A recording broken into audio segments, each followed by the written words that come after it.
The day my mother died, two things happened that would change my life forever. First, I lost the woman who had been my rock, my biggest supporter, and my best friend. Second, I received a letter that my sister Vanessa would have done anything to get her hands on. "Megan, sweetie," Mom had whispered during our last visit, her voice barely audible over the hospital equipment. "In my blue jewelry box, there's an envelope with your name on it. Promise me you'll read it alone." I nodded, tears streaming down. My face, not knowing then how those words would become my armor in the battle that was about to begin. But I'm getting ahead of myself. Before we jump back in, tell us where you're tuning in from. And if this story touches you, make sure you're subscribed, because tomorrow, I've saved something extra special for you. My name is Megan Wilson, and until 8 months ago, I was just your average 32-year-old trying to build a career in marketing in downtown Riverdale. I lived in a modest apartment that I loved, surrounded by books, plants, and memories from my travels. I wasn't wealthy, but I was happy. I had good friends, particularly Alicia, who had been by my side since college. I had dreams and plans, normal things. What I didn't have was a close relationship with my older sister, Vanessa. Growing up, Vanessa and I were different in every way possible. She was meticulous, ambitious, and always concerned with appearances. I was creative, spontaneous, and more focused on experiences than possessions. Our parents, Harold and Elizabeth Wilson, never played favorites, at least not openly. They encouraged Vanessa's drive while nurturing my artistic side. We weren't rich, but comfortable enough in our little house in Cedar Falls. Everything changed. When Dad's tech company took off when I was in high school, suddenly we moved to Riverdale, to Willow Creek Estate, a sprawling property in the historic district with manicured gardens and rooms I got lost in for the first month. Vanessa adapted instantly. She'd been preparing for wealth and status her entire life. I felt like a tourist in my own home. "You need to dress the part now, Megan," Vanessa would say, eyeing my jeans and oversized sweaters with thinly veiled disgust. "We have a reputation to maintain." After college, Vanessa married Greg Peterson, a corporate lawyer from another wealthy family. It was the merger of the century, according to the local society pages. I attended with a date my mother had practically begged me to bring, wearing a dress Vanessa had selected because she didn't trust my taste. "Just try not to embarrass us," she'd whispered as she adjusted my hair minutes before the ceremony. Our parents were proud of both of us. Dad proudly displayed my marketing awards alongside news clippings of Vanessa's financial advisory firm.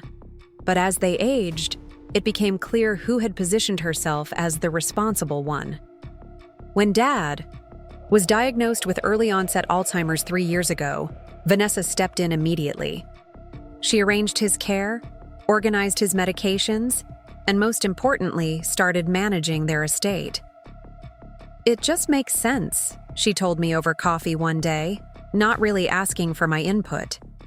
"I have the financial background. You've always been, well, less interested in these matters." I didn't argue. It seemed practical, and Dad was receiving excellent care. Mom still seemed sharp as ever, though increasingly tired from caring for Dad. I visited twice a week, bringing fresh flowers, and sitting with them, reading to Dad even when I wasn't sure he recognized me. Then Dad passed away last year.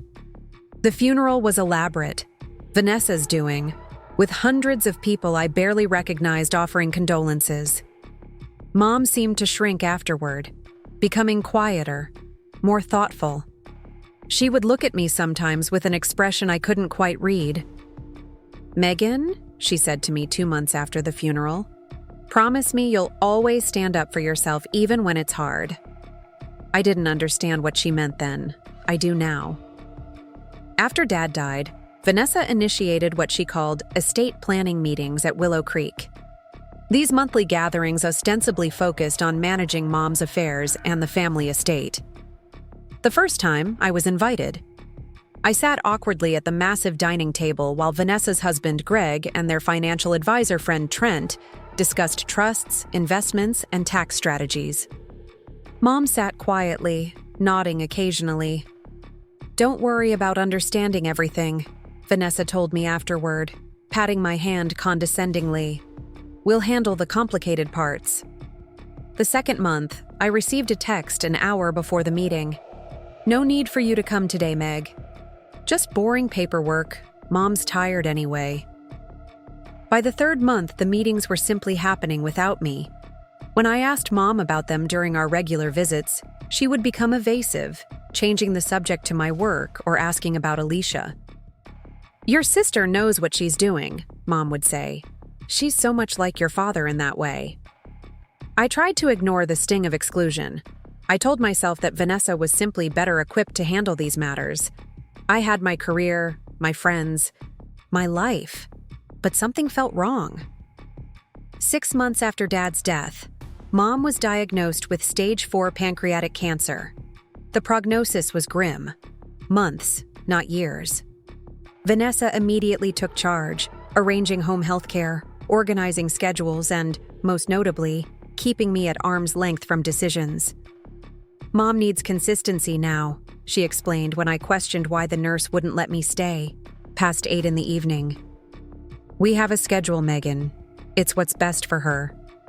I felt like a visitor in my own family, relegated to brief, supervised visits with my dying mother. Vanessa was always there, hovering, directing, controlling. When I brought it up with Greg, hoping for some support, he just sighed. "Vanessa's under a lot of pressure," he said, not meeting my eyes. "She's just trying to make sure everything's handled properly." It was Alicia who finally said what I couldn't admit to myself. "She's isolating your mom, Meg," she told me over wine in my apartment. "This isn't about care schedules. She's making sure she has exclusive access during these final months." "But why?" I asked, my voice breaking. "What's the point?" Alicia just looked at me sadly. "You know why." And deep down, I did. The estate, the Wilson family fortune, the company shares, the properties. Vanessa was securing her position as the sole decision-maker, the trustee, the executor. I was being systematically pushed out of my own family's legacy. I confronted Vanessa the next day, catching her in the kitchen at Willow Creek while Mom slept upstairs. "I want to be included in Mom's care decisions," I said firmly, "and in the estate planning meetings." Vanessa barely looked up from her laptop. "Megan, please, you've never shown any interest in financial matters. You don't even have a retirement account." "That's not the point. She's my mother too. And I'm making sure she receives the best care possible," Vanessa snapped. "What exactly would you contribute? Stories about your latest advertising campaign? Mom needs stability now, not your creative chaos." I felt tears threatening but forced them back. "I have a right to be involved." Vanessa finally looked at me, her expression softening into something almost worse than anger. Pity. "Look, the truth is, Mom and Dad always worried about you. Your impracticality. They knew you'd never manage the estate responsibly. Dad asked me specifically to take charge, to make sure everything was handled correctly." She reached out, as if to touch my arm, then seemed to think better of it. "It's not personal, Meg. It's just that some people are better suited to certain responsibilities." I left feeling hollow, wondering if it was true. Had my parents really had so little faith in me? I drove aimlessly around Riverdale, eventually, ending up at the riverfront park where Dad used to take us for ice cream on summer evenings. I sat on a bench watching the water, feeling more alone than I ever had. My phone buzzed, a text from the day nurse. "Your mother's asking for you." I drove back immediately. For once, Vanessa wasn't there. Some crisis at her office had called her away.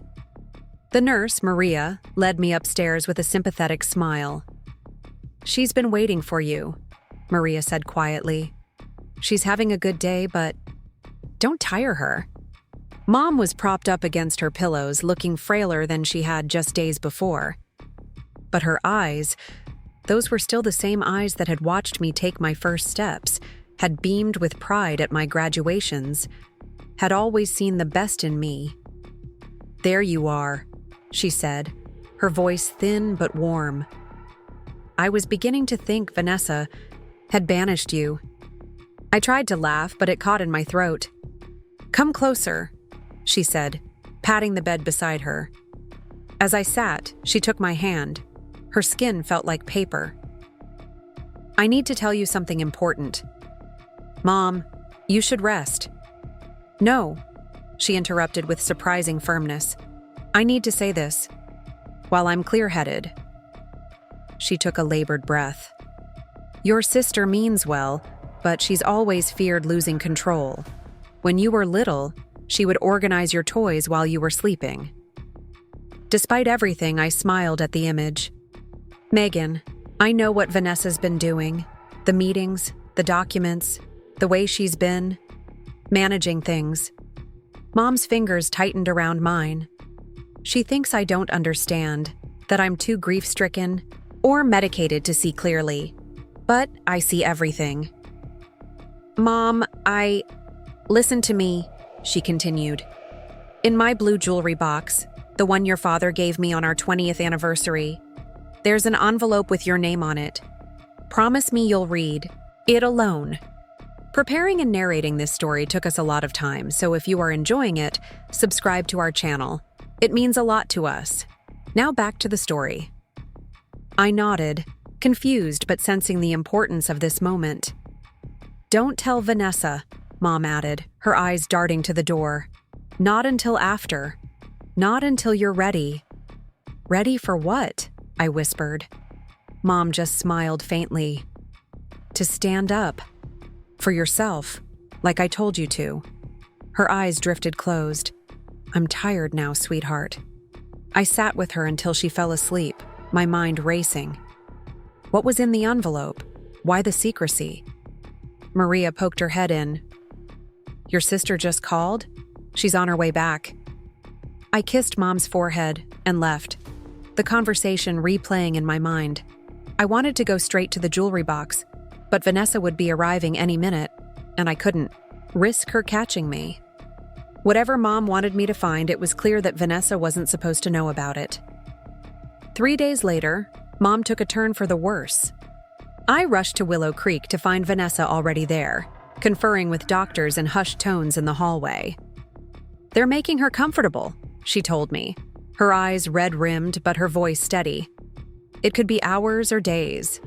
For once, we were united in our grief, sitting on opposite sides of Mom's bed, each holding one of her hands. She drifted in and out of consciousness, sometimes mistaking us for people from her past, sometimes startlingly lucid. During one clear moment, her eyes found mine. "Remember," she whispered, so softly I almost missed it. "The blue box." Vanessa frowned. "What's she talking about?" I shook my head. "She's confused." Mom squeezed my hand weakly, and I knew. She understood. She passed away the next morning with both of us by her side. In that moment, Vanessa and I were just two daughters who had lost their mother, our differences temporarily suspended by the weight of our shared loss. That suspension didn't last long.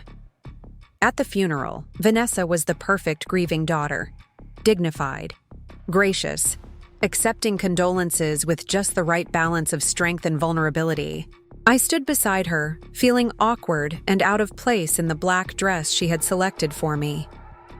"Try not to cry too much during the service," she had instructed while helping me with my hair that morning. Mom wouldn't want a scene. Afterward, while guests gathered at Willow Creek for the reception, I slipped away to Mom's bedroom. The blue jewelry box sat on her dresser, untouched since her hospitalization. My hands trembled as I opened it. The envelope was there, tucked beneath her, grandmother's pearl necklace. My name was written on it in Mom's elegant handwriting. I quickly tucked it into my purse, hearing footsteps approaching in the hallway. "What are you doing?" Vanessa stood in the doorway, her eyes narrowing as they moved from my face to the open jewelry box, Just remembering, I said, closing the lid gently. Her perfume is still here. Vanessa's expression softened slightly. Well, you should come downstairs. People are asking for you. In a minute. She hesitated, then nodded and left. I waited until her footsteps faded before touching the envelope in my purse, reassuring myself it was safe. Whatever secrets it contained would have to wait until I was alone. That evening, after the last mourners had left and Vanessa was occupied with the caterers, I slipped away from Willow Creek, the envelope burning a hole in my purse. As I drove back to my apartment, I couldn't help feeling that my life was about to change dramatically again. I just didn't realize how much. When I finally reached my apartment that night, I was exhausted, emotionally drained in a way I'd never experienced before. The weight of grief pressed down on me, yet beneath it stirred something else. Anticipation, perhaps even fear, of what waited in that envelope. I kicked off my heels and changed out of the funeral dress, making a cup of tea more out of habit than desire. The apartment felt too quiet, too empty. I thought about calling Alicia, but decided against it. This moment belonged to me and Mom alone. At my small kitchen table, I carefully opened the envelope. Inside were 2 items, a letter and a small ornate key I didn't recognize. My hands trembled as I unfolded the letter. My dearest Megan, it began in Mom's elegant handwriting. If you're reading this, I've passed on, and you've kept your promise to retrieve this letter privately.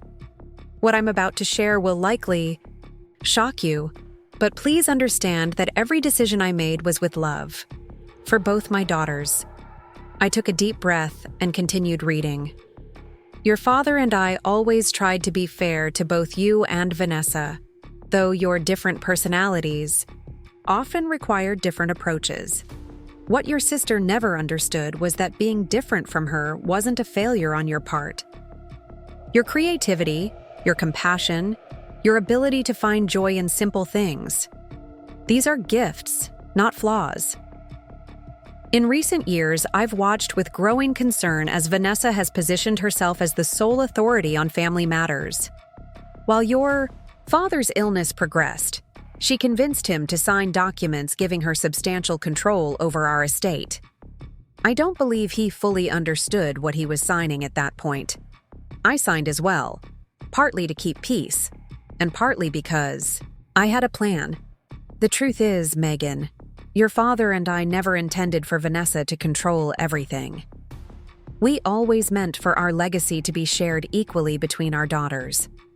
The current arrangement, the one Vanessa believes is ironclad, is based on documents that are potentially invalid due to your father's diminished capacity at the time of signing. More importantly, there's something Vanessa doesn't know. 2 years ago, after discussions with our longtime family attorney, Jack Lawson, your father and I created a secondary trust, one that Vanessa knows nothing about. This trust contains significant assets, the original family home in Cedar Falls, your father's first tech company shares, which have grown considerably, and several investments we kept separate from the main family holdings. You are the sole beneficiary of this trust, which Jack has managed discreetly. The key enclosed opens a safe deposit box at Riverdale National Bank, Box 247. Inside, you'll find all the documentation you need. I didn't tell you this while I was alive because I knew Vanessa would fight it bitterly, and I wanted my final days to be peaceful. Perhaps that was selfish of me, but I also believe you needed this time to grow into your strength, the strength I always saw in you, even when you couldn't see it yourself. Jack Lawson is expecting to hear from you. The card for his office is also in the safe deposit box. He's a good man who has promised to support you through what comes next. Remember, Megan, standing up for yourself isn't selfish. It's necessary. I love you both, but Vanessa needs to learn that control and love aren't the same thing. And you, my sweet girl, need to learn that being kind doesn't mean being a doormat. All my love, always, Mom. I read the letter 3 times, tears streaming down my face. Emotions crashed over me in waves. Grief for Mom, shock at the revelation, anxiety about what lay ahead, and something unexpected. Relief. Relief that my parents hadn't simply dismissed me as the irresponsible daughter, as Vanessa had always implied. I carefully tucked the letter and key into my bedside drawer, then sat on the edge of my bed, mind racing. What exactly was in that safe deposit box? How much was the secondary trust worth? And how would Vanessa react when she found out? That last question sent a chill through me. Vanessa wouldn't take this well. The sister who had methodically positioned herself as the responsible guardian of the family legacy would see this as the ultimate betrayal, not just by me, but by our parents. Sleep eluded me that night. By morning, I had made a decision. I would visit the bank first, then contact Jack Lawson.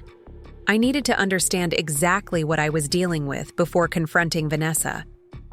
Riverdale National Bank was housed in an imposing stone building downtown, its marble floors and high ceilings designed to impress upon visitors the solidity and permanence of the institution.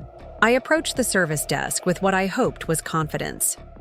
"I need to access a safe deposit box," I said, showing my ID. "Number 247. The clerk tapped at her computer. "Wilson Estate box," she noted. "I'll need your key and signature." 20 minutes later, I sat in a private viewing room with the contents of the box spread before me.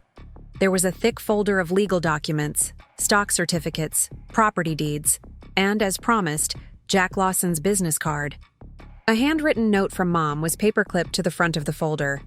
"Take these to Jack. He'll explain everything."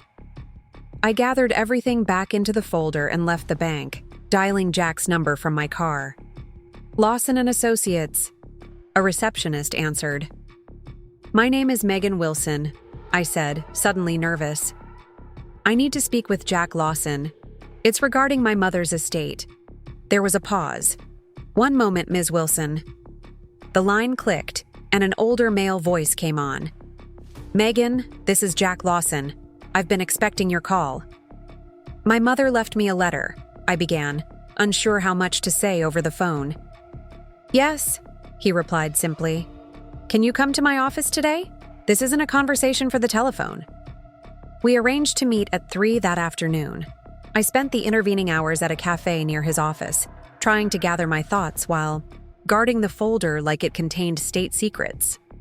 In a way, it did. Secrets that could shatter the dynamic my sister had so carefully constructed. Jack Lawson's office was located in a beautifully restored Victorian building on Maple Street. Inside, dark wood paneling and leather-bound law books created an atmosphere of old-world stability. Jack himself, a tall man in his mid-60s with silver hair and kind eyes, greeted me personally in the reception area. "Megan," he said warmly, taking my hands in his. "You look just like your mother did at your age. I'm so sorry for your loss. Elizabeth was a remarkable woman." "Thank you," I managed, suddenly fighting tears again. There was something about his genuine warmth that cracked the protective shell I'd built around my grief. He led me to his office, a comfortable space lined with more books and family photos. I noticed a picture on his desk of a much younger Jack with my parents, all 3 smiling widely on what looked like a fishing trip. "Your father and I went to college together," Jack explained, following my gaze. "I was best man at your parents' wedding." "I didn't know that," I said, surprised. "Vanessa always dealt with the family attorney. I assumed that was you." Jack smiled slightly. "Pearson and Mills handle the primary family estate that your sister manages. I've always worked with your parents personally." That explained why Vanessa had never mentioned him. She probably didn't even know he existed. "So, about this trust," I began, placing the folder on his desk. Jack spent the next hour walking me through the documents. The secondary trust, officially named the Elizabeth Wilson Legacy Trust, was substantial. The Cedar Falls property alone was worth over $1 million, and the original tech company shares had multiplied in value many times over. There were also art pieces, jewelry collections my mother had inherited from her family, and investment accounts. All told, Jack concluded, the assets in this trust are worth approximately $12 million. I nearly fell out of my chair. 12 million? Your parents were quite successful, Megan. The main family estate that your sister is currently managing is larger, but this is significant. And Vanessa knows nothing about this? Jack shook his head. Your mother was explicit that this trust remained confidential until after her passing. She felt that you needed protection, given your sister's controlling tendencies. She'll contest it, I said, voicing my biggest fear. She'll say Mom wasn't in her right mind, or that I manipulated her somehow. She might try, Jack acknowledged, but these documents were created and signed 2 years ago, when both your parents were demonstrably of sound mind. Furthermore, your father's medical evaluations from that period are included here. He tapped a section of the folder. They show that while he was beginning to experience memory issues, he was still legally competent when the trust was established. Relief washed over me, followed immediately by anxiety. What happens now? That, Jack said gently, is up to you. Legally, the trust activates upon my receipt of your mother's death certificate, which I received yesterday. You are now the beneficiary of these assets. The question is how and when you want to disclose this to your sister. I thought about Vanessa, who was probably at Willow Creek right now, efficiently sorting through Mom's belongings, making plans for the estate, completely unaware of the bombshell waiting to drop. I need time, I said finally, to process all this, to figure out how to tell her. Jack nodded understandingly. That's reasonable. However, there is a time factor to consider. Under the terms of the trust, you must formally acknowledge your acceptance of the role as beneficiary within 30 days of your mother's passing. After that, we'll need to file certain tax documents that will become public record. Vanessa will likely discover the trust's existence at that point, if not told directly. So I have about a month. Less now. 26 days, to be precise. I left Jack's office with a copy of the trust documents, his private cell phone number, and a spinning head. The revelation of the trust had changed everything. And nothing. I was still grieving my mother. Vanessa was still controlling the primary family estate. But now, a clock was ticking on a confrontation that could destroy what little relationship we had left. That evening, as I sorted through the documents at my kitchen table, my phone rang. Vanessa's name flashed on the screen. My heart raced as I answered. Hello? Megan.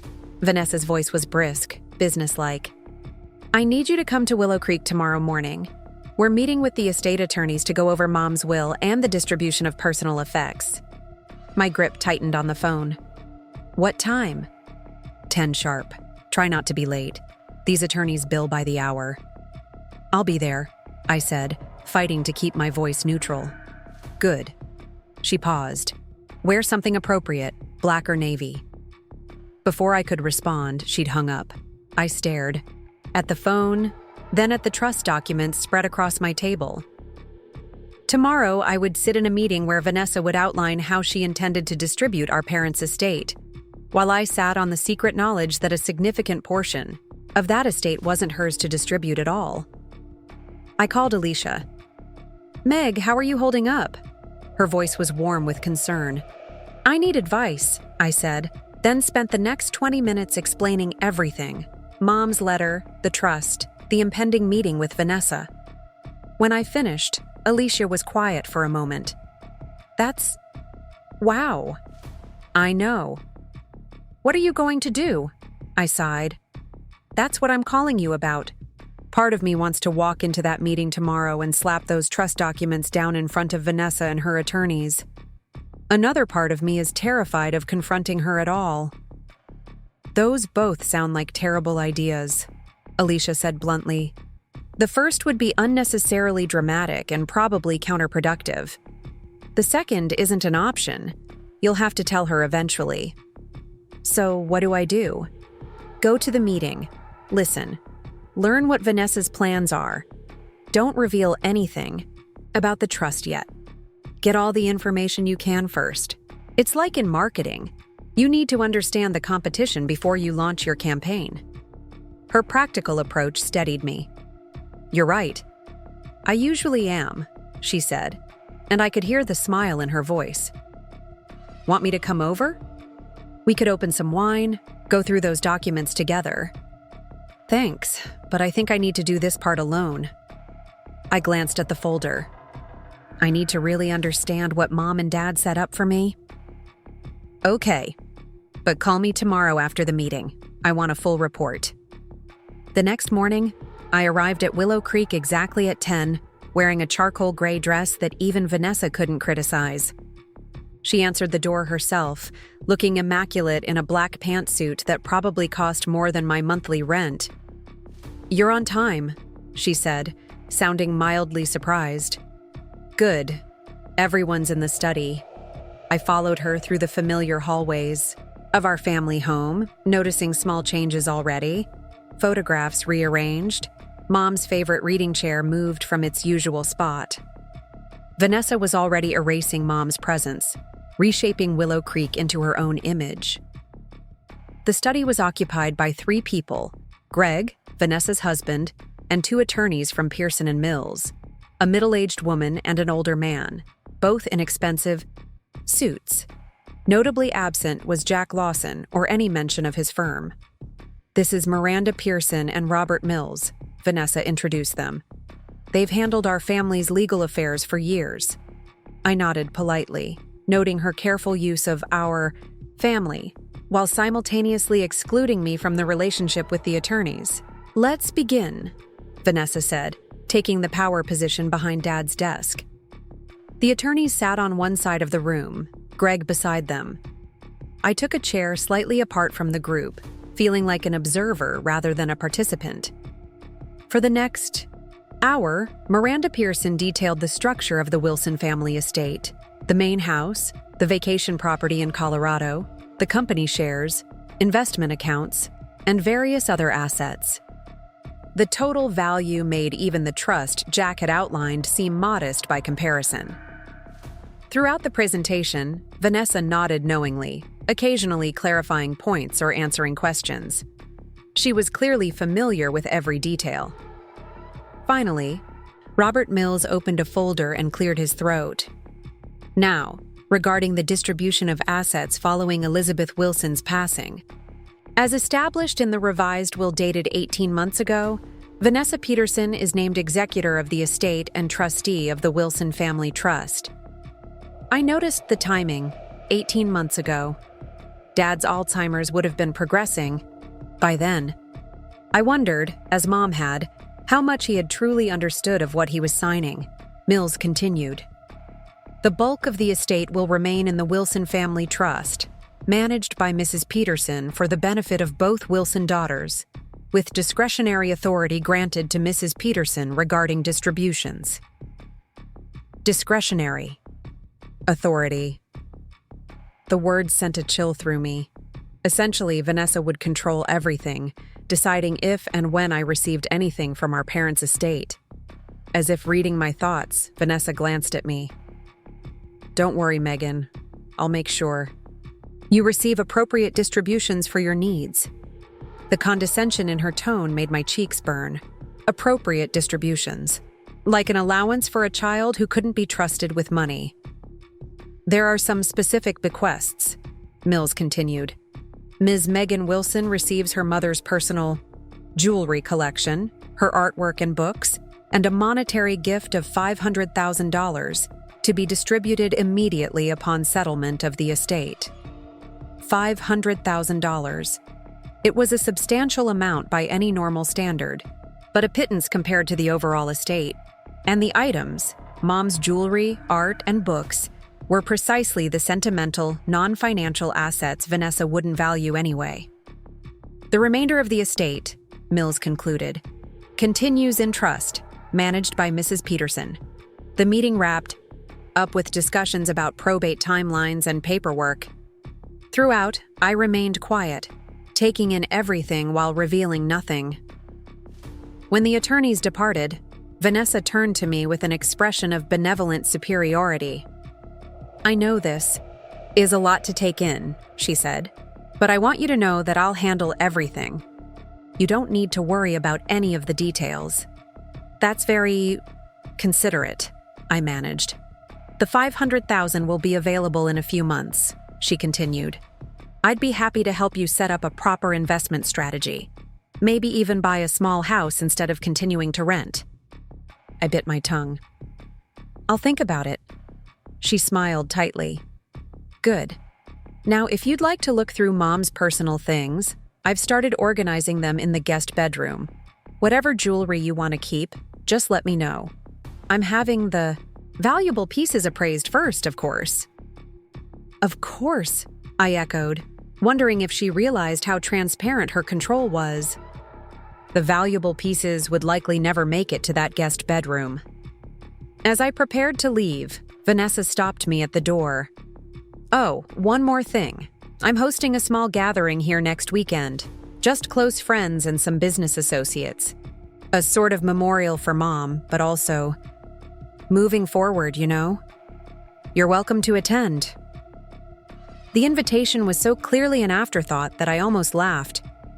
"I'll check my calendar." "Do try to come, Megan. It would look odd if you weren't there. Wear something appropriate." I drove away from Willow Creek with my hands gripping the steering wheel so tightly my knuckles turned white. The meeting had confirmed everything. I feared about Vanessa's intentions. She hadn't just convinced our parents to put her in charge. She'd engineered a situation where she had complete control over our family's legacy, with me positioned as a dependent receiving occasional handouts at her discretion. But she didn't know about Mom's secret letter to me, or the $12 million that was now legally mine, no strings attached. The question was, what was I going to do with that knowledge?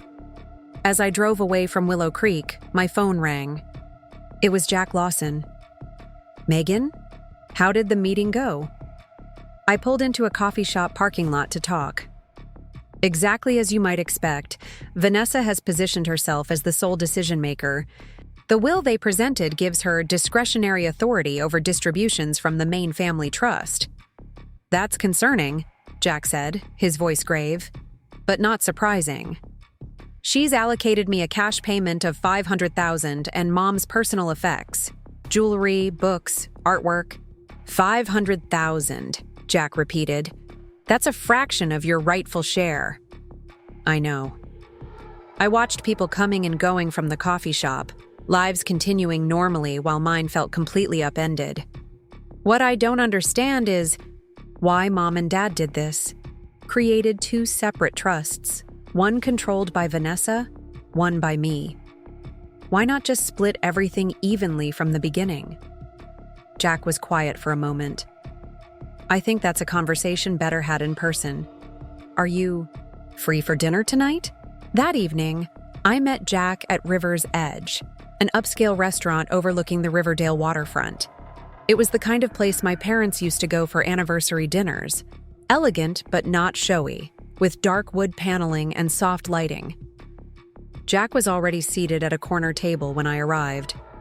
"Thank you for meeting me," he said, standing as I approached. "I thought you might appreciate getting away from your apartment for a while." Over appetizers, Jack shared stories about my parents from before I was born. How he and Dad had been roommates in college, how he'd introduced my parents at a university fundraiser, how he'd watched their relationship blossom. It was comforting to hear these glimpses of my parents as young, vibrant people, before they were Mom and Dad, before illness and death. "Your mother was brilliant," Jack said, smiling at the memory. "She could have run any company in the country, but she chose to support your father's ventures instead. She was the strategic mind behind many of his best decisions." "I never knew that," I said, realizing how little I knew about my mother beyond her role as mom. Harold always credited her publicly, but Elizabeth preferred to stay in the background. Jack's expression grew more serious. Which brings us to your question from earlier. Why the separate trusts? He took a sip of his wine before continuing. You have to understand the dynamics at play here. Vanessa has always been forceful about getting what she wants. Even as a child, she had a talent for manipulation that concerned your parents. That sounds like Vanessa, I admitted. When your father's health began declining, Vanessa moved quickly. She started arranging meetings with attorneys, not me, but Pearson and Mills, who had handled some of your family's corporate matters. Your father was already experiencing cognitive issues, though he had good days and bad days. And Mom went along with it? Jack sighed. Your mother was in an impossible position. Fighting Vanessa openly would have created family turmoil during your father's final years. But Elizabeth was no pushover. She came to me privately. We created the Legacy Trust as a counterbalance, ensuring that you wouldn't be completely at your sister's mercy. So Mom knew Vanessa would try to control everything. She did, but she also hoped that by giving Vanessa the appearance of control through the main family trust, she might settle down, for lack of a better term. Your mother always believed that Vanessa's control issues stemmed from insecurity. I considered this. Vanessa, insecure? It seemed impossible. My sister had always been the epitome of confidence. There's something else you should know, Jack continued, his expression growing more serious. Something that might help explain Vanessa's behavior. He reached into his briefcase and pulled out a manila folder, different from the trust documents I'd seen earlier. Your mother left this with me as well, with instructions that you should see it if you needed to understand. The full picture. Inside the folder were newspaper clippings, photographs, and what appeared to be private investigator reports, all from around the time I was 10 years old. What is all this? I asked, scanning the materials. Jack's voice was gentle. Evidence of an affair. Your father had a brief relationship with his administrative assistant. It ended quickly, and he and your mother worked through it. But it was a difficult time for them. I stared at him, shocked. Dad cheated on Mom? I had no idea. They kept it from you girls, but... Jack hesitated. But what? Vanessa knew. She overheard your parents arguing about it one night. Your mother found out later that Vanessa had been keeping a sort of file on your father ever since. Collecting evidence, times he came home late, phone calls he took privately. Even after your parents had reconciled, Vanessa continued monitoring him. I felt sick. She was spying on her own father? Elizabeth believed that the experience fundamentally changed Vanessa, made her distrustful, made her believe that control was the only way to prevent being hurt. She was at a vulnerable age, 16, 17, already concerned with appearances and social standing. The idea that her perfect family wasn't perfect was devastating to her. I thought back to that time, trying to remember if I'd noticed any changes in Vanessa. She'd always been bossy, particular, but there had been a shift around high school. She'd become colder, more distant from Dad. Why didn't Mom tell me this herself? I asked. She was protecting both of you, in different ways. Vanessa, from the shame of having her behavior exposed, and you, from losing your positive memories of your father. Harold was a good man who made a terrible mistake. He spent the rest of his life trying to make it up to your mother. I sat back, trying to process this new information. It explained so much about Vanessa, her need for control, her obsession with appearances, her determination to position herself as the family authority. There's more, Jack said quietly. The last thing Elizabeth wanted you to know. He turned to the final page in the folder. It was a letter from my father to my mother, dated just a few months before his Alzheimer's diagnosis. My dearest Elizabeth, it read. As I face the reality of what's happening to my mind, there's something I need to put in writing while I still can.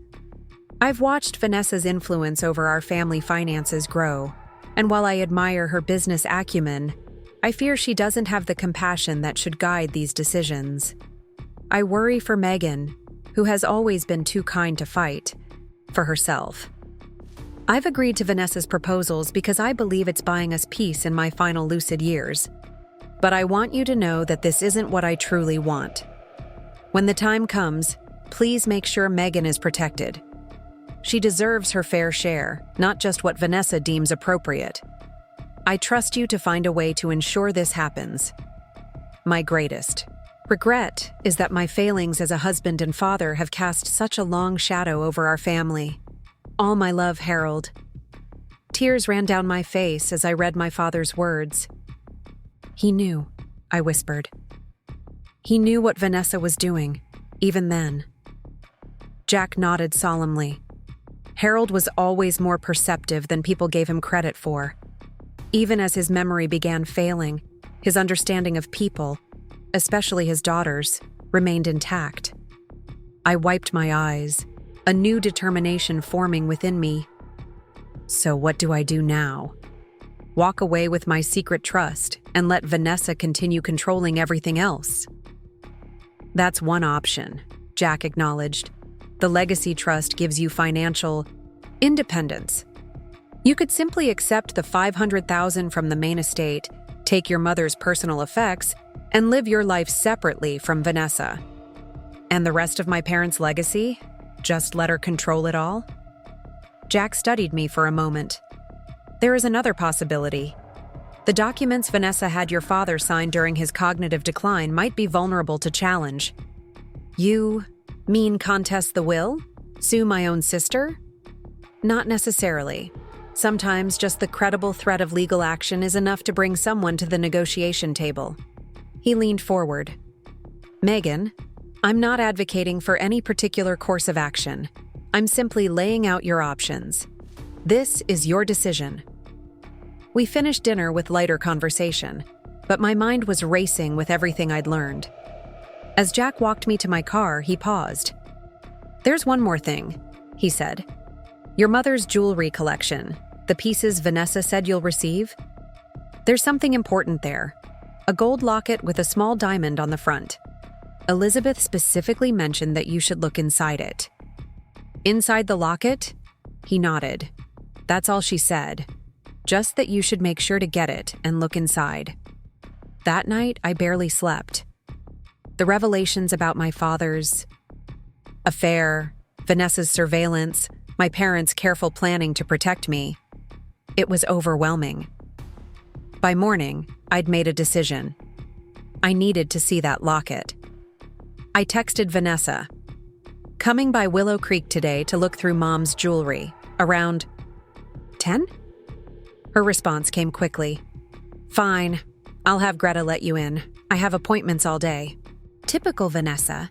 Even the simple act of going through our mother's possessions had to happen on her schedule, preferably without her present. Greta, the housekeeper who had worked for my parents for the past 5 years, greeted me warmly when I arrived. Miss Megan, it's good to see you. Your sister has organized your mother's personal items in the blue guest room upstairs. I thanked her and headed up, knowing exactly which room she meant. It had been my bedroom growing up, repurposed as a guest room after I left for college. The irony wasn't lost on me. The room was meticulously organized, with labeled boxes containing books, photo albums, and smaller personal items. On the bed lay several velvet trays of jewelry, each piece carefully arranged. It was so like Vanessa to have everything categorized and displayed, even in grief. I immediately began, looking for the locket Jack had mentioned. It wasn't on any of the displayed trays. I searched through the jewelry boxes on the dresser, in the nightstand drawers, but found nothing resembling what Jack had described. Had Vanessa already removed it? The thought made me anxious. What could be inside the locket that was so important? I was about to give up when Greta appeared in the doorway. Finding everything all right, Miss Megan? Actually, no. I'm looking for a specific piece, a gold locket with a small diamond on the front. Have you seen it? Greta's expression changed subtly. Mrs. Peterson took some pieces to be appraised, said they were the valuable ones. Of course she had. Do you know which appraiser? Harrington's downtown. She mentioned they'd be ready today, actually. I thanked Greta and headed straight for Harrington's fine jewelry on Main Street. The upscale shop was quiet when I entered, just one elderly couple looking at watches, and a salesperson behind the counter. Welcome to Harrington's, the young woman greeted me. How can I help you today? My name is Megan Wilson. My sister, Vanessa Peterson, brought some jewelry in for appraisal, pieces from our mother's collection. I believe they're ready for pickup. The woman's smile faltered slightly. Let me check with our manager. She disappeared into a back office, returning moments later with an older man in a crisp suit. Ms. Wilson, he said, extending his hand. I'm Thomas Harrington. Your sister did bring in several pieces for appraisal, but she was quite clear that only she was authorized to collect them. I understand, but there's a specific piece I'm looking for, a gold locket with a diamond on the front. It has tremendous sentimental value to me. I recall the piece, he said carefully. Quite lovely, though not particularly valuable compared to some of the other items. Please, I said, letting my genuine emotion show. Our mother just passed away. That locket was meant for me. You can keep the other pieces for my sister to collect, but please, let me have that one item. Thomas studied me for a long moment, then sighed. Wait here. He returned with a small velvet box. The appraisal is complete on this piece. I suppose there's no harm in releasing it separately. I thanked him profusely, barely waiting until I was back in my car before opening the box. The locket was exactly as Jack had described. Oval-shaped gold with a small, delicate diamond on the front. With trembling fingers, I opened the clasp. Inside wasn't a photograph as I'd expected, but a tiny folded piece of paper. I carefully extracted it and unfolded it to reveal a handwritten note in my mother's writing. Cedar Falls Bank and Trust, Box 118. The key is in my blue butterfly music box. My heart raced. Another safe deposit box. What could possibly be in it that Mom hadn't included in the legacy trust documents? The blue butterfly music box had been a fixture on my mother's dresser for as long as I could remember. A delicate porcelain piece from her own mother, it played Clair de Lune when opened. If Vanessa had been cataloging Mom's belongings, surely she would have gone through it. I drove back to Willow Creek, my mind churning with possibilities. Greta seemed surprised to see me return so soon. I forgot to look through Mom's music box, I explained. The blue butterfly one? Oh, Mrs. Peterson took that to her house, Greta said. Said it was too fragile to leave out. Of course she had. Getting access to that music box would mean going to Vanessa's house, which would require an explanation of why I wanted it. I wasn't ready to reveal what I knew, not yet. I drove home, considering my options. I could call Vanessa, make up some story about wanting the music box for sentimental reasons. But she would be suspicious. She knew I'd never shown particular interest in it before. As I pondered my next move, my phone rang. It was a number I didn't recognize. Hello? Megan? This is Greg. Vanessa's husband sounded tense. Greg? Is everything all right? He hesitated.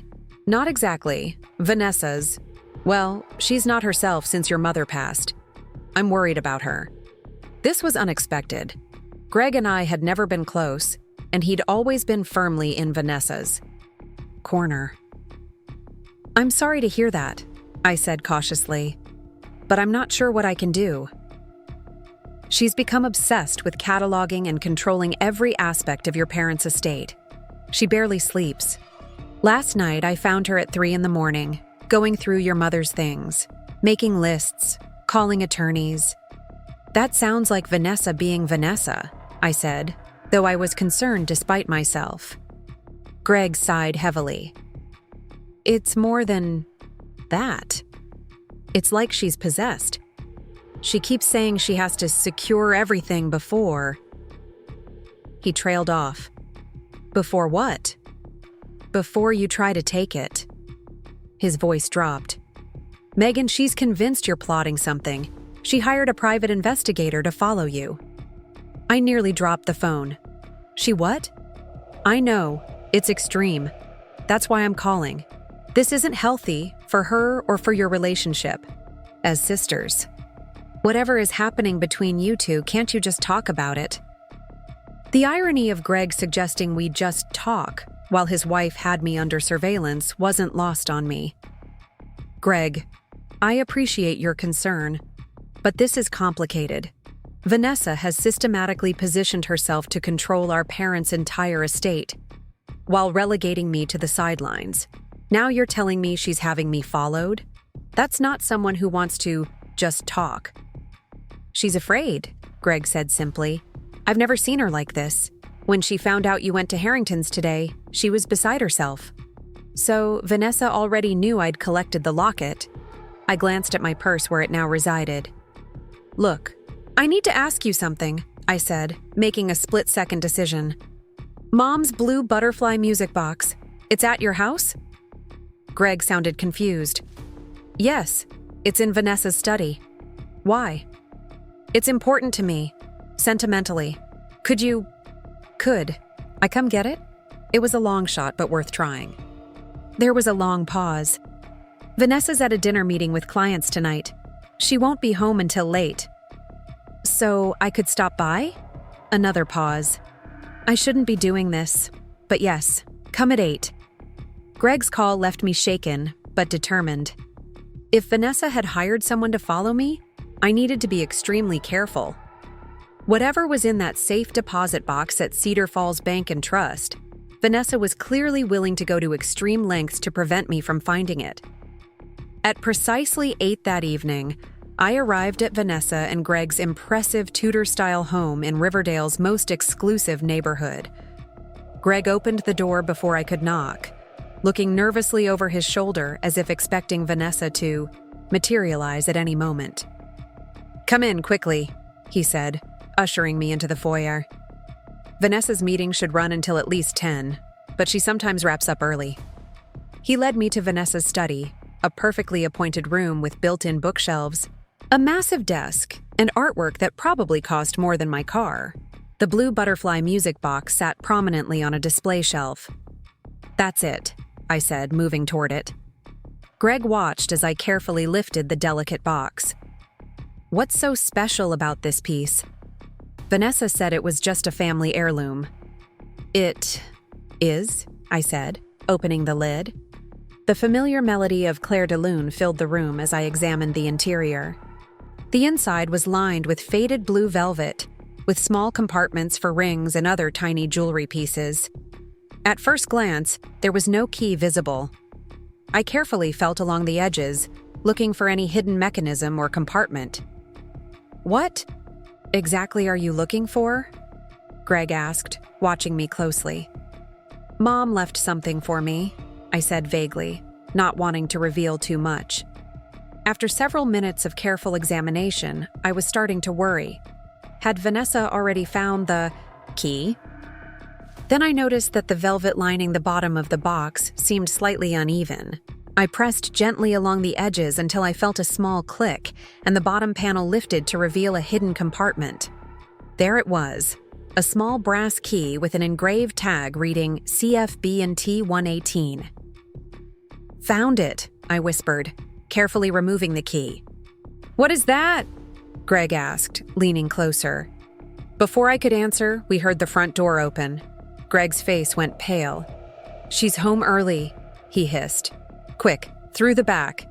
I pocketed the key and replaced the music box exactly as I'd found it, following Greg through the kitchen to a back door that led to the garden. Thank you, I said as he ushered me out. Greg looked torn, clearly uncomfortable with his role in whatever was unfolding between his wife and me. Megan, whatever. This is about money, property, whatever. Is it really worth destroying your relationship with your sister? I thought about the private investigator Vanessa had hired, about the years of condescension and exclusion, about the systematic way she'd positioned herself to control our parents' legacy. This isn't about money, Greg. It's about truth and respect. I slipped out into the night, the key clutched tightly in my hand, wondering what secrets it would unlock tomorrow at Cedar Falls Bank and Trust. The early morning drive to Cedar Falls felt like traveling back in time. I hadn't visited our old hometown since high school, when we'd moved to Riverdale following Dad's business success. As I passed familiar landmarks, the elementary school I'd attended, the park where Dad had taught me to ride a bike, memories flooded back, bittersweet and vivid. Cedar Falls was the kind of small town that changed slowly. The main street still featured the same storefronts I remembered, though some names had changed. Cedar Falls Bank and Trust, however, remained exactly as it had been. A stately brick, building with white columns flanking the entrance, a remnant of a more prosperous era in the town's history. I parked across the street, watching the bank for several minutes before getting out of my car. If Vanessa had hired someone to follow me, I needed to be careful. The street was quiet, with just a few shoppers and locals going about their morning business. Nothing suspicious caught my eye, but I remained vigilant as I walked into the bank. The interior was cool and hushed, with marble floors and wooden counters that had probably been there since the building opened. An older woman greeted me from behind the teller window. "Good morning. How can I help you today?" I approached, keeping my voice low. "I need to access a safe deposit box, number 118. She smiled professionally. "Of course. Do you have your key and identification?" I produced both, and after verifying my identity, she led me to a secure room in the back of the bank. The process was familiar after my visit to Riverdale National, but my heart raced with anticipation. What could Mom have stored here, in our old hometown bank, separate from everything else? Left alone with box 118, I inserted the key with trembling hands. Inside was a single manila envelope, sealed and unmarked. I opened it carefully. The contents made my breath catch. Photographs, dozens of them, along with handwritten notes and what appeared to be journal entries. The photos showed a younger version of my mother with a man I didn't recognize. A handsome, dark-haired man with kind eyes. They looked happy together, arms around each other, smiling at the camera in various locations: a beach, a restaurant, a park that looked like it might be in Cedar Falls. The journal entries were in my mother's handwriting, dated. Nearly 40 years ago, I began reading, and the world around me seemed to fade away. April 15th, 1984. Michael asked me to marry him today. I've never been happier or more terrified. I love him so completely, but my parents are adamant that he isn't suitable. His family doesn't have the connections or wealth they've always wanted for me. How can I choose between the man I love and my family? I flipped through more entries, my confusion growing. May 30th, 1984. The ultimatum came today. Either I end things with Michael, or I lose my inheritance, my family connections, everything. Michael says we can make it on our own. That love is enough. I want to believe him. June 17th, 1984. I made my choice today. I told Michael it was over. The look in his eyes haunts me. I keep telling myself I did the practical thing, the sensible thing. So why does it feel like I've torn out my own heart? The entries continued, detailing my mother's subsequent introduction to my father, arranged by her parents. Their courtship, their marriage. She wrote about trying to love him, about convincing herself she'd made the right choice. And then came the most shocking entry of all. March 3rd, 1992. I saw Michael today. After all these years, he was simply there, in the grocery store. We talked for only a few minutes, but it was enough to realize the feelings never died. He's divorced. Now, asked if I was happy, I lied and said yes. What else could I say with a 7-year-old daughter at home and another baby on the way? My hand shook as I continued reading. The entries became more sporadic after that, but a clear picture emerged. My mother had reconnected with her first love, this Michael, and they had begun seeing each other secretly. Their affair lasted several months until guilt and fear of discovery forced them apart again. The final journal entry was dated just a few weeks before my mother's death. I've decided to leave these records for Megan. She deserves to know the truth, especially now that she's facing her own battle with Vanessa. I chose security over love all those years ago, and that choice has colored everything since. I stayed with Harold even after the affair with his assistant, partly because I understood weakness, partly because of my own guilt. I've played by the rules, maintained appearances, sacrificed authenticity for stability. I don't want that for Megan. I want her to know that standing up for yourself isn't just about money or position. It's about living truthfully. Mixed in with the journal entries was a formal-looking document, a paternity test dated shortly after my birth. It confirmed what the journals had already made clear. Harold Wilson was not my biological father. Michael Lawson was. Michael Lawson. Jack Lawson. The connection clicked into place with stunning clarity. The final item in the envelope was a letter addressed to me, dated just 1 month before Mom's diagnosis. My dearest Megan, if you're reading this, I've passed away, and you've managed to follow the trail I left for you. I hope you can forgive me for the elaborate secrecy. But these truths needed to be protected, from Vanessa primarily, but also to give you the space to process them in your own time. Jack Lawson is your uncle, Michael's older brother. When I discovered I was pregnant with you, I was terrified. Harold and I had been trying unsuccessfully to conceive for years. He would know you weren't his.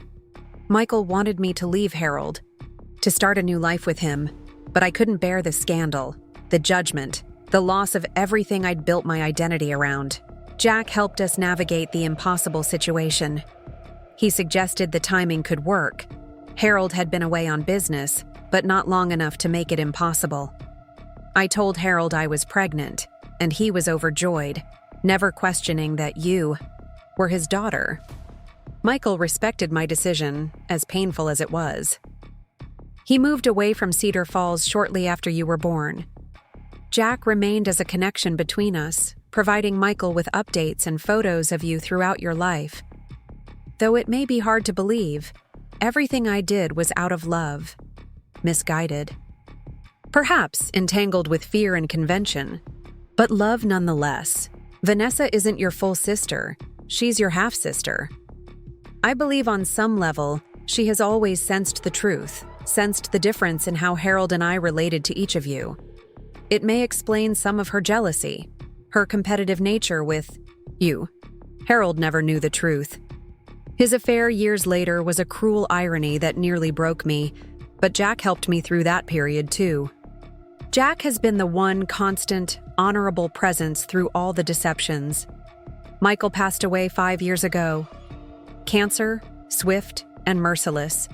His final wish was that you know the truth someday, but only when it wouldn't shatter your world or your relationship with Harold.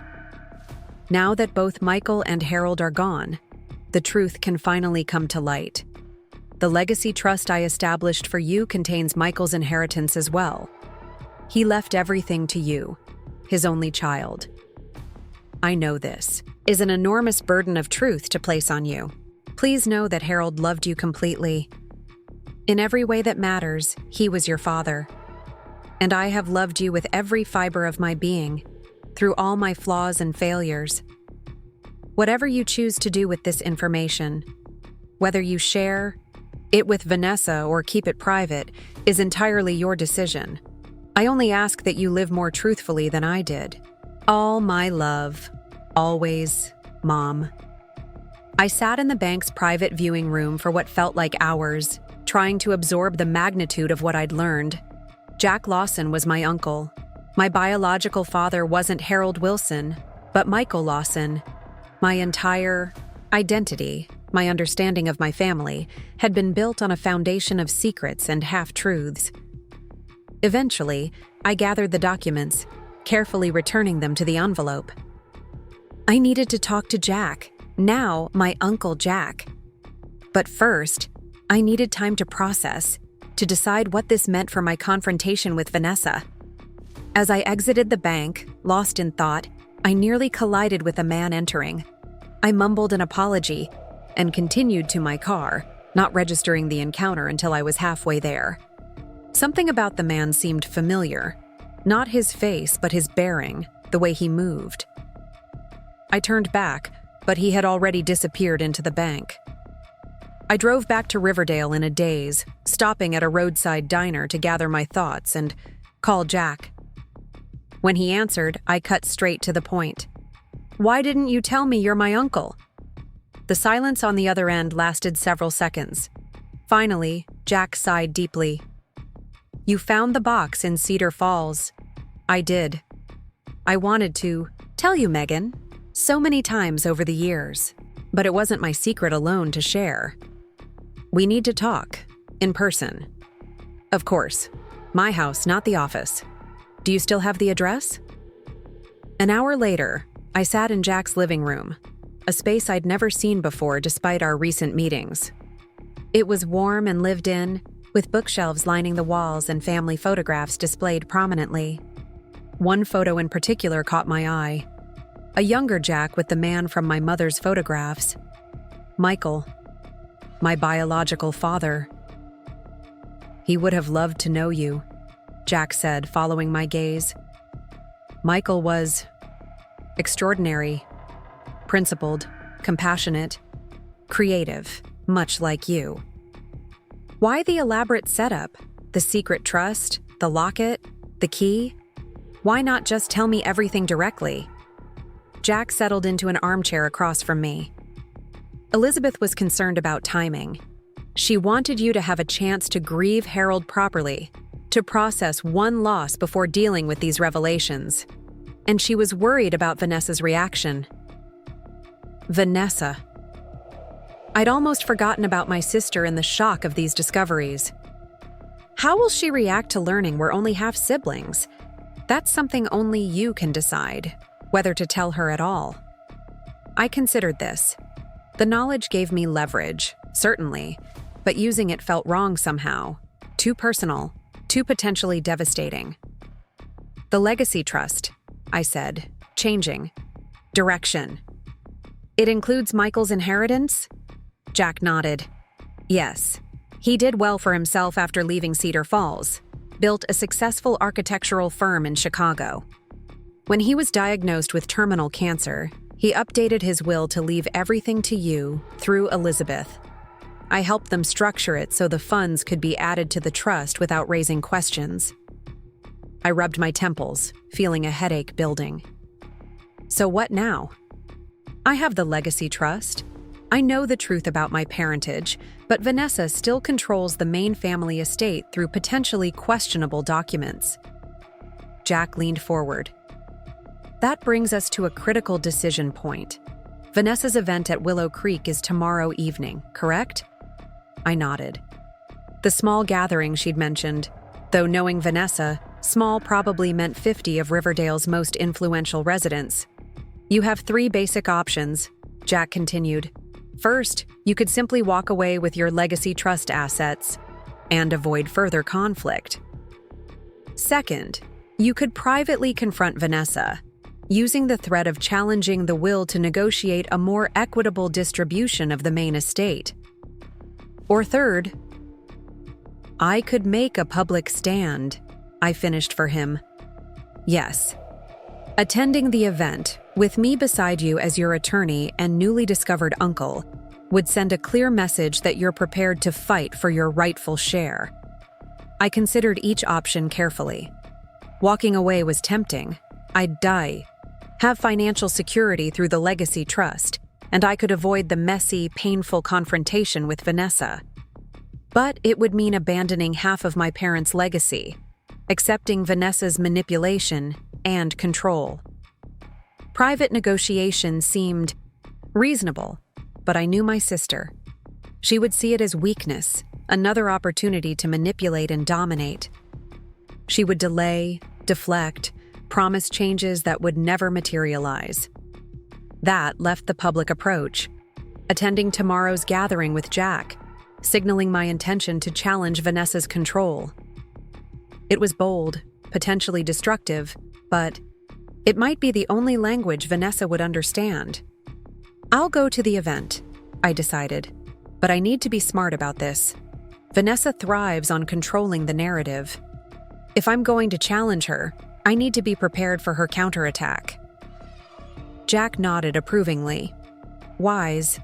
Elizabeth always said you had good instincts. You just needed confidence to trust them. That evening, I met with Alicia at my apartment, filling her in on everything I'd learned, the truth about my father, the second safe deposit box, Jack's relationship to me. Holy shit, Alicia said when I finished. That's a lot, Meg. I know. I paced my small living room, nervous energy making it impossible to sit still. And now I have to decide how much to reveal tomorrow and to whom. What's your goal here? Alicia asked, always the practical one. What outcome are you looking for? I stopped pacing. Fairness, recognition. I want Vanessa to acknowledge that I deserve an equal say in our family's legacy. I want her to stop treating me like I'm incapable or unworthy. Then focus on that, Alicia advised. The paternity revelation is separate. It might hurt Vanessa without achieving your primary goal. But the questionable circumstances of the will signing, the secret trust your mother established, those directly address the inheritance issue. She was right, as usual. Using my biological parentage as a weapon would be cruel and unnecessary. The focus needed to stay on Vanessa's manipulation of our father during his illness. What are you going to wear? Alicia asked, practical as always. It wasn't a trivial question. Vanessa had always used my casual style as evidence of my unsuitability for proper society. Tomorrow, I needed to project confidence and competence. We spent the next hour going through my closet, finally settling on a tailored navy dress that was professional without being severe. Paired with my mother's pearl earrings, the only piece of her jewelry I already possessed, it struck the right balance. You look like someone who knows her own worth, Alicia said approvingly. Vanessa won't know what hit her. The next evening, Jack picked me up promptly at 7. He looked distinguished in a charcoal suit, every inch the respected attorney. As we drove to Willow Creek, he briefed me on who might be attending. The Petersons will be there, Greg's parents. They're significant supporters of the Wilson Family Trust. Richard Mills from the law firm too, I expect. Various business associates of your father's. Local society figures. All people who've only ever seen me through Vanessa's lens, I noted. Exactly. Which makes tonight an opportunity to present yourself differently. Willow Creek was transformed when we arrived.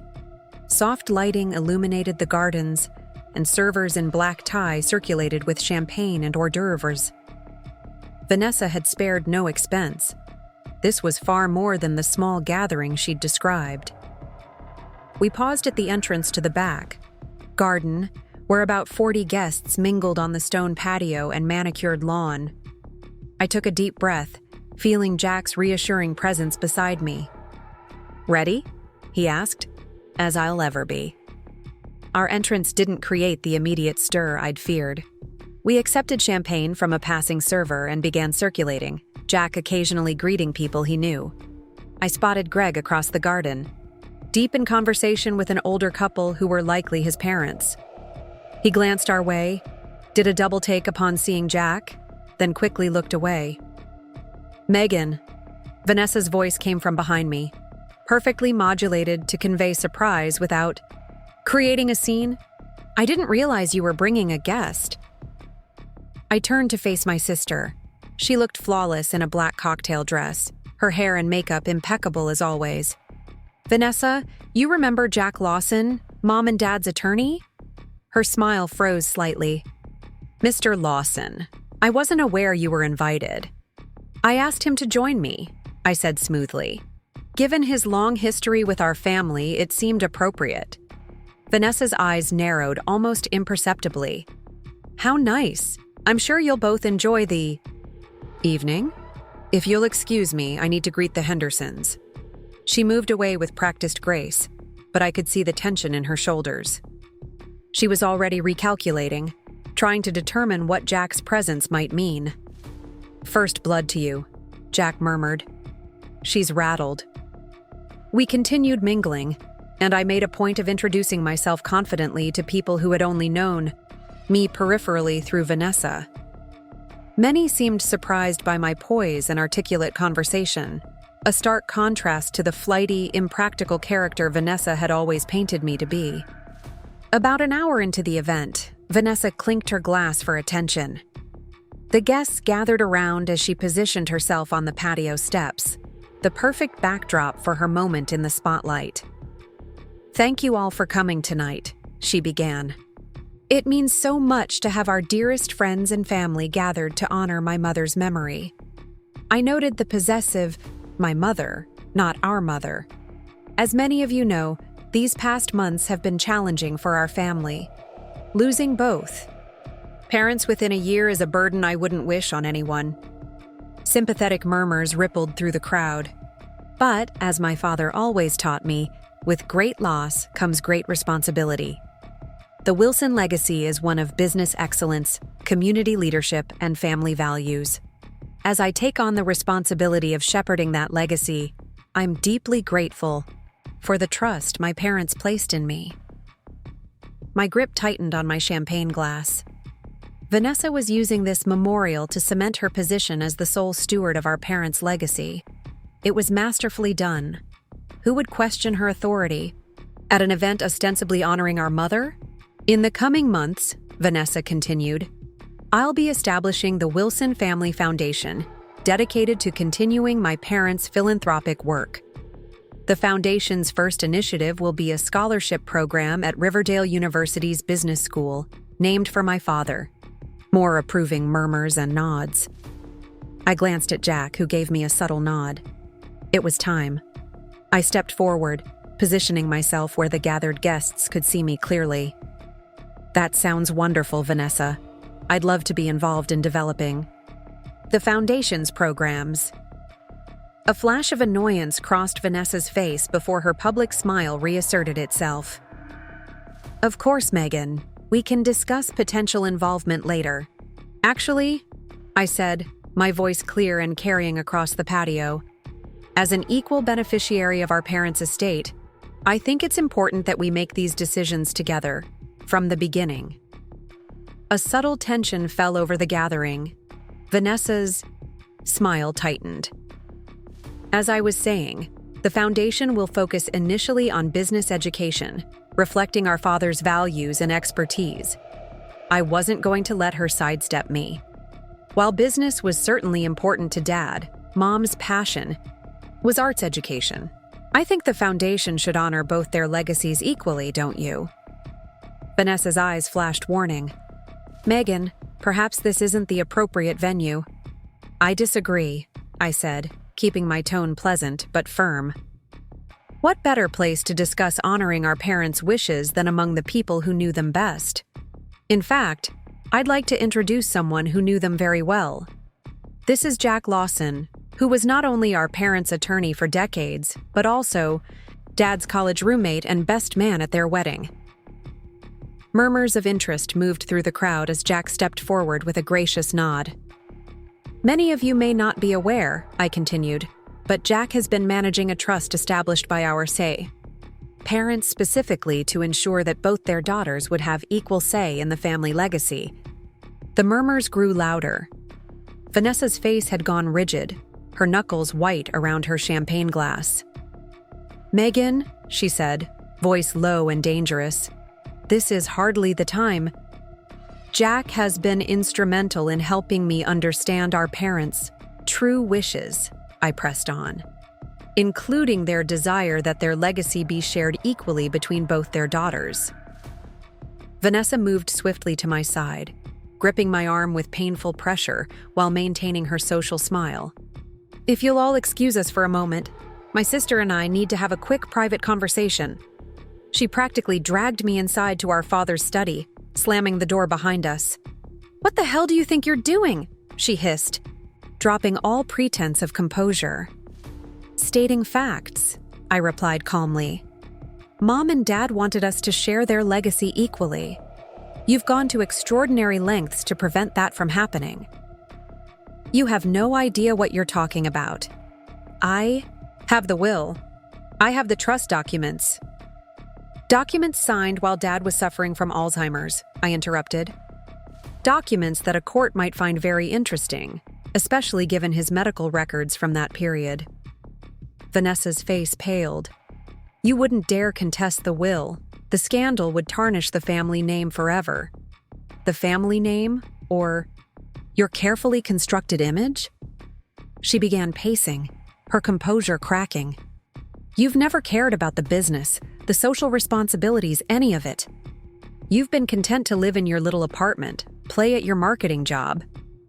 "Because I found fulfillment in different areas than you did," I said. "That doesn't make me less deserving of a say in our family's legacy." "What do you want?" Vanessa demanded. "Money? Fine. I can increase your distribution." I shook my head. "This isn't about money, Vanessa. It's about respect. Recognition that I am just as much Harold and Elizabeth Wilson's daughter as you are." Something flashed in her eyes at that, a momentary flicker of, what? Fear? Doubt? "You think I don't know what you've been up to?" she said, changing tactics. "Meeting with some unknown attorney? Accessing safe deposit boxes? Sneaking into my house to steal things?" So Greg had told her about the music box. I wasn't surprised. "I haven't stolen anything," I said evenly. "I've been discovering the truth, that Mom and Dad made provisions to protect me from exactly what you're trying to do." "What is it you think I'm trying to do?" she challenged. "Erase me from the narrative. Position yourself as the only worthy heir to the Wilson legacy. You've been doing it for years, excluding me from meetings, making decisions unilaterally, undermining me to our parents." Vanessa laughed, but it held no humor. "You're delusional. I've been protecting the family interests, something you've never shown the slightest capacity for." "Then why not test that theory?" I suggested. "If I'm as incompetent as you believe, let me fail on my own merits. Give me equal say in the estate management, the foundation, all of it. If I truly can't handle it, everyone will see that you were right all along." She studied me with narrowed eyes. "And if I refuse? Then Jack and I will move forward with contesting the will and trust documents. We'll request a full accounting of all actions you've taken since receiving power of attorney during Dad's illness. We'll depose the attorneys who prepared the documents, the doctors who were treating Dad at the time, anyone who witnessed the signings." I let that sink in before delivering the final point. "And we'll do it all very publicly." Vanessa's carefully constructed world, built on appearances, control, and her position as the responsible, capable daughter, would crumble under that kind of scrutiny. We both knew it. "You've changed," she said finally, sounding almost impressed, despite herself. "No," I corrected her. "I've finally stopped allowing you to define me." We stood in tense silence, the muffled sounds of the gathering outside filtering through the closed door. Two sisters at an impasse, decades of complicated history between us. In that moment, I thought about revealing the truth about my biological father, the ultimate card I could play. But Alicia had been right. This wasn't about hurting Vanessa or winning at all costs. It was about claiming my rightful place, about honoring what our parents, both my biological and my raising parents, would have wanted. "We should return to the guests," I said finally. "We have two choices, Vanessa. We can walk out there together, presenting a united front as equal partners in our parents' legacy. Or we can walk out separately, and everyone will soon learn that the Wilson sisters are headed for a very public, very messy legal battle. Vanessa stared at me, calculation evident in her eyes. She was weighing options, costs, benefits, always the strategist. "We're not done with this conversation," she said finally. "No," I agreed. "We're just beginning." We returned to the garden. Together, a fragile truce established out of necessity. Vanessa immediately reclaimed control of the gathering, smoothly explaining our absence as a private moment of remembrance for our mother. She cast me a warning glance as she directed the conversation toward safer topics: the upcoming charity season, recent developments at the country club, a new restaurant downtown that everyone simply had to try. I let her have this moment. The real confrontation would come later, away from watchful eyes and wagging tongues. For now, I was content knowing I'd disrupted her carefully orchestrated performance. Jack found me by the fountain, away from the main group. "You made quite an impression," he said, handing me a fresh glass of champagne. "Several guests have asked me about this mysterious trust I'm managing." "What did you tell them?" "Only that the Wilson parents were forward-thinking people who valued both their daughters equally." He smiled slightly. Ambiguous but pointed. I sipped my champagne, watching Vanessa work the crowd. Despite everything, I had to admire her social dexterity, the ease with which she navigated these waters that had always felt so treacherous to me. "She's in her element," I observed. Jack followed my gaze. "Yes, but notice how she keeps glancing this way? You've shaken her confidence. That's no small accomplishment." The party wound down around 10, guests departing with air kisses and promises to meet for lunch soon. I remained until the last guest had gone, determined not to give Vanessa the satisfaction of chasing me away. When the caterers were packing up and Greg had retreated to his study with a stiff drink, Vanessa finally approached me on the terrace. "I assume you're staying at your apartment tonight?" she asked, her tone making it clear this wasn't really a question. "Yes, but we need to meet. Tomorrow." She nodded curtly. "My office, 9 o'clock. "Neutral ground," I countered. "Jack's office with both our attorneys present." Vanessa's eyes narrowed. "Fine, 10 o'clock. She turned to go, then paused. "One thing, Megan. Whatever game you're playing, remember that I've been managing this family's affairs for years. I know things you don't. Things that could be very painful for everyone if they come to light." The implied threat hung in the garizi, air between us. Was she bluffing, or did she have her own collection of family secrets? I couldn't be sure. "Then we both have incentive to find a reasonable solution," I replied evenly. That night, I barely slept, my mind churning with possible scenarios for tomorrow's meeting. Would Vanessa fight or concede? What leverage did she think she had? And most pressingly, what was I prepared to reveal about my biological father if pushed? By morning, dark circles shadowed my eyes, but my resolve had only strengthened. I dressed, carefully in a charcoal suit that projected both professionalism and confidence, not trying to mimic Vanessa's polished style, but establishing my own. Jack was waiting when I arrived at his office, along with a younger attorney he'd brought in as additional support, Diane Chen, a specialist in contested wills and trusts. Vanessa arrived precisely at 10, Robert Mills from Pearson & Mills at her side. Greg trailed behind them, looking uncomfortable. "I wasn't expecting an audience," Vanessa remarked coolly, noting Diane's presence. "Ms. Chen is assisting me," Jack explained smoothly. "I see you've brought Mr. Peterson as well as your attorney." "Greg is here as family, not as a participant," Vanessa clarified, though the distinction seemed meaningless. Greg gave me an apologetic half-smile as he took a seat slightly behind Vanessa. Jack led us to a conference room where coffee and water had been arranged. The formality of the setting, the polished table, the legal pads, the presence of attorneys, gave the meeting a weightiness that felt appropriate. This wasn't just a sisterly disagreement, it was a negotiation over our parents' legacy. Shall we begin? Jack suggested once everyone was settled. Robert Mills cleared his throat. Before we proceed, I'd like to clarify the purpose of this meeting.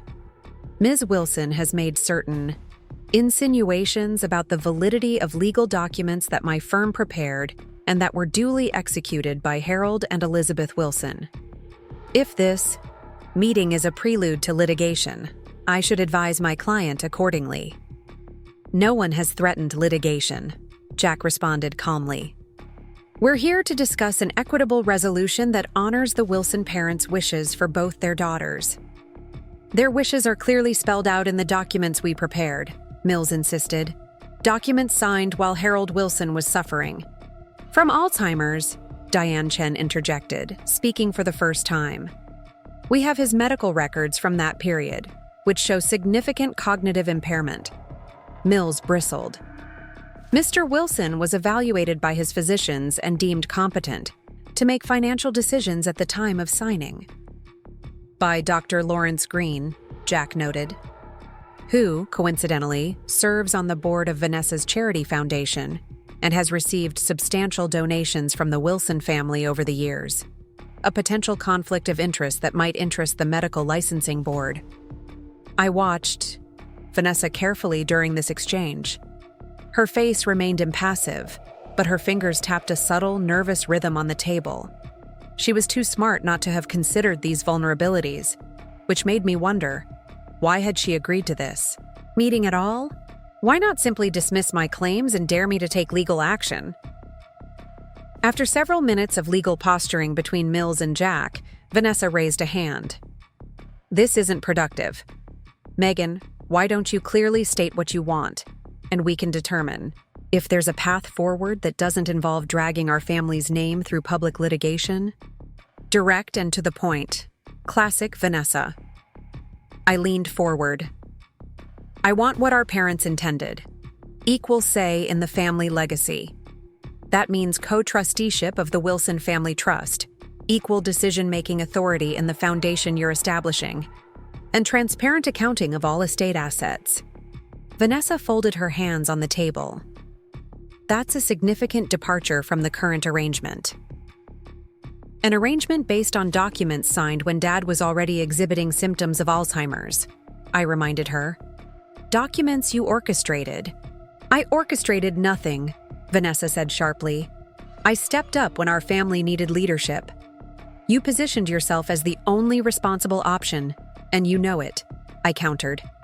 You've been doing it for years, excluding me from meetings, making decisions unilaterally, painting me as the irresponsible sister who couldn't possibly handle family business.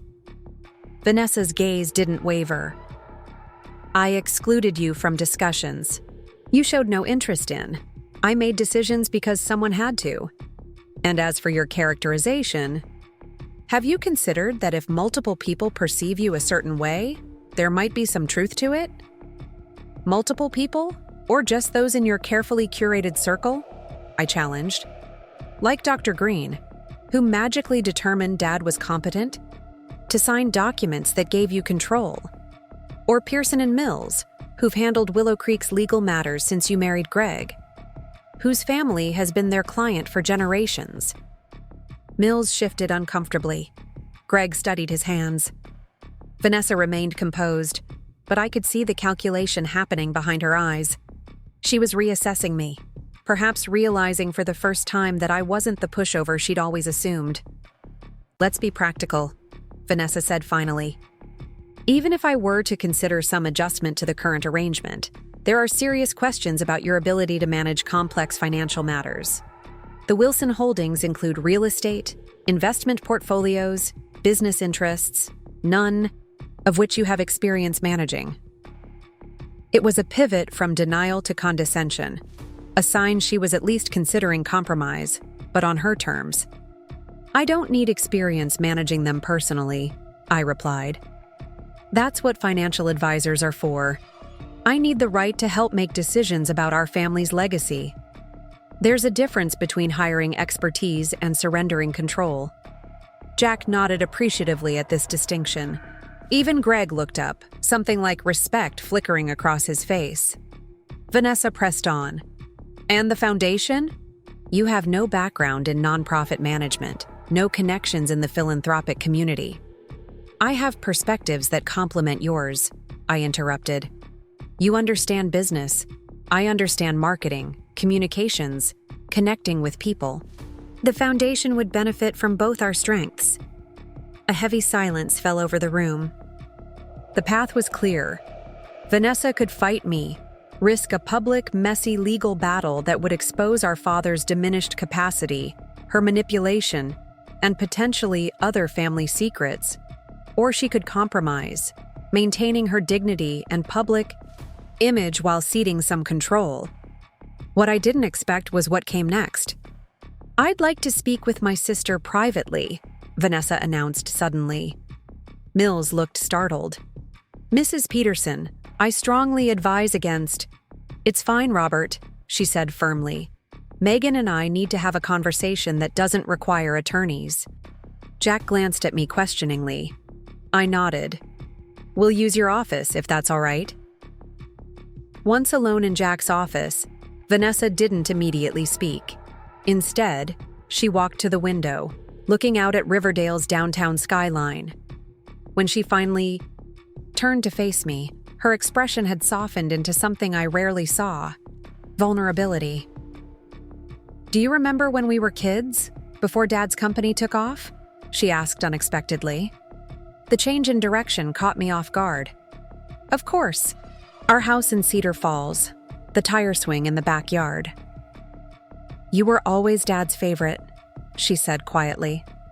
Even then, he'd come home from work exhausted, but he'd still spend an hour building elaborate pillow forts with you or reading you, those fantasy books you loved.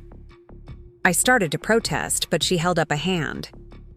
It's not an accusation, Megan. It's just a fact. Dad connected with you in a way he never did with me. I used to think it was because you were younger, needed more attention. But as we got older, it continued. He'd light up when you'd tell him about your art projects or creative writing. With me, it was always about grades, achievements, practical matters. I'd never considered our childhood from this perspective. In my memory, Vanessa had always been the golden child, the one with perfect grades, leadership positions, clear direction. Mom balanced it somewhat, Vanessa continued. She understood me better. But even with her, there was something special in how she looked at you. A softness, a pride that felt different. A chill ran through me. Was it possible Vanessa had sensed the truth somehow? That Harold wasn't my biological father? Had that unspoken reality colored our entire family dynamic? I don't tell you this for sympathy, Vanessa said correctly, reading my expression. Just to explain. I've always felt I had to work harder, be more perfect, to earn the place that seemed to come naturally to you. When Dad got sick, taking control of the family matters wasn't just about practicality. It was finally something that was mine. The admission hung in the air between us, startling in its honesty. For a brief moment, I saw not my controlling, manipulative sister, but a woman who had spent her life competing for affection she never felt secure in. Vanessa, I said carefully, I always thought you were the favorite. You were everything I wasn't. Organized, ambitious, certain of your path. I felt like the family disappointment. She laughed, a surprisingly genuine sound. We're quite a pair, aren't we? Both convinced the other had it better. The moment of connection was fleeting, but real. Then Vanessa straightened, her vulnerability receding behind her usual composure. Here's what I'm prepared to offer, she said, back to business. Co-trusteeship of the Wilson Family Trust, with equal voting rights on major decisions. Shared directorship of the foundation, with you focusing on the areas that interest you. Arts education, community outreach, whatever you prefer. Transparency in all financial matters related to the estate. It was everything I'd asked for. I waited for the catch.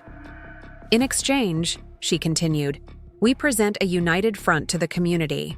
No public disagreements, No hints of the discord that's led us here, and she paused, meeting my eyes directly. No discussion of any family matters that might prove difficult for either of us. The implication was clear.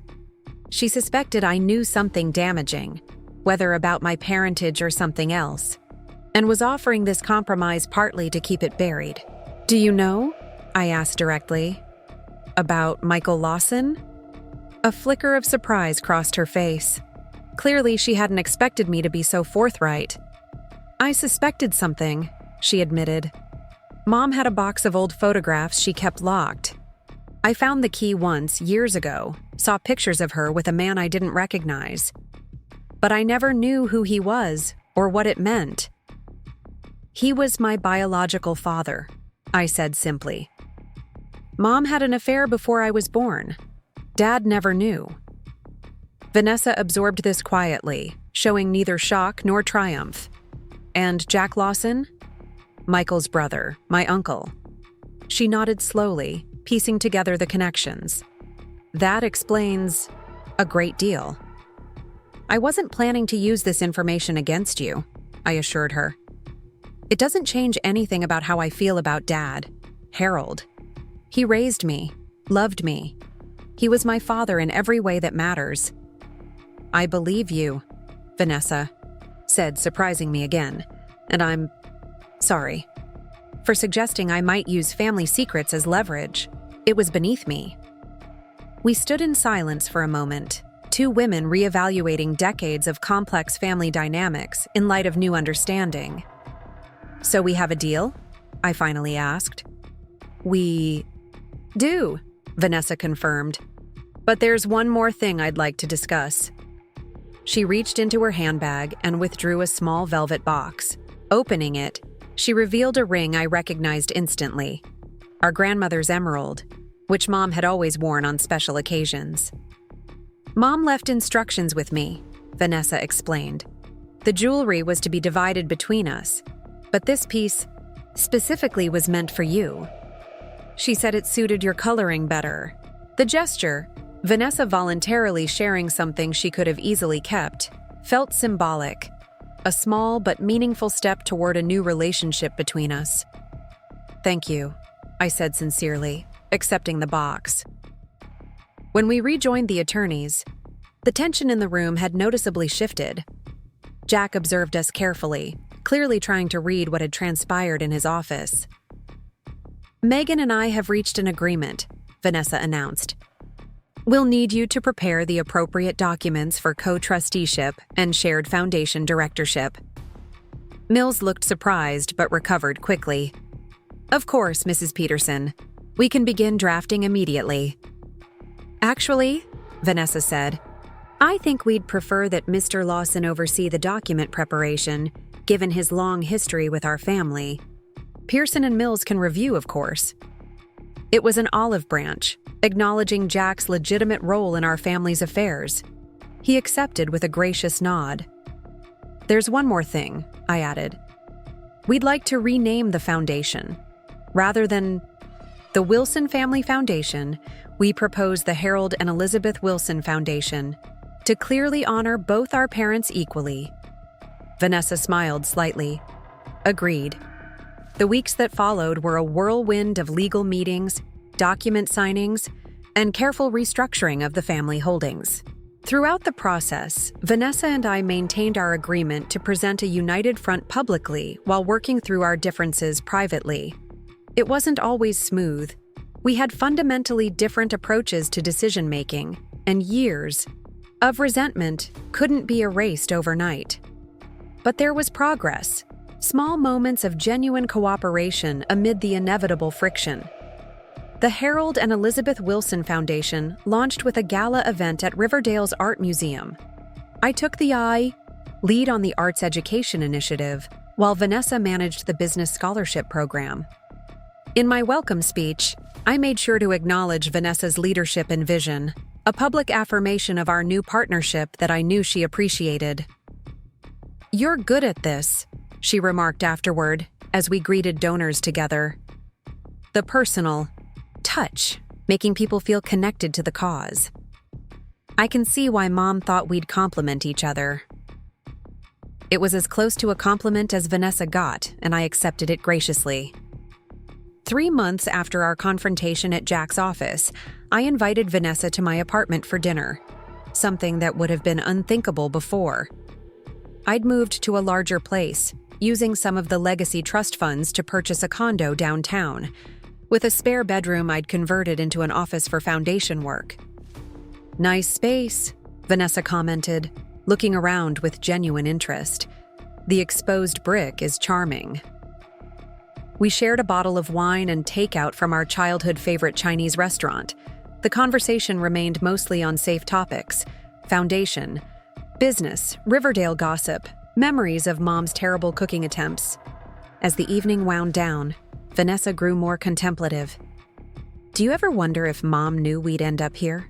Working together, finding some kind of peace?" "I think she hoped for it," I said. "Everything she did. The secret trust, the letter, the breadcrumbs leading me to the truth. It wasn't just about ensuring I got my fair share. It was about forcing us to confront the patterns that had defined our relationship for decades." Vanessa nodded slowly. She was always the strategist in the family. Dad got the credit, but Mom played the long game. "Like mother, like daughter," I observed, and Vanessa actually laughed. "Both daughters, perhaps," she countered. "You outmaneuvered me rather effectively." I smiled. I had help. We weren't best friends, and maybe we never would be. Too much history, too many fundamental differences separated us. But we had found a way to honor our parents' legacy together, each contributing our distinct strengths. And in doing so, we'd begun to forge something new, not just a business partnership, but a genuine relationship based on mutual respect rather than competition. The following Sunday, I visited Willow Creek for the first time since our confrontation. Vanessa had suggested I might want to look through more of Mom's personal belongings, specifically a collection of journals she'd kept throughout her life. "I've read the ones from her early years," Vanessa explained as she led me to what had once been Mom's sitting room. "But there are dozens more," I thought. "Well, you might find them interesting." The journals were arranged chronologically on bookshelves, a meticulous record of Elizabeth Wilson's inner life spanning nearly 50 years. I ran my fingers along their spines, overwhelmed by the gift Vanessa was offering: access to our mother's thoughts, her private reflections, her truth. "Thank you," I said simply. Vanessa nodded, understanding the weight of the moment. "I'll leave you to it," she said, closing the door softly behind her.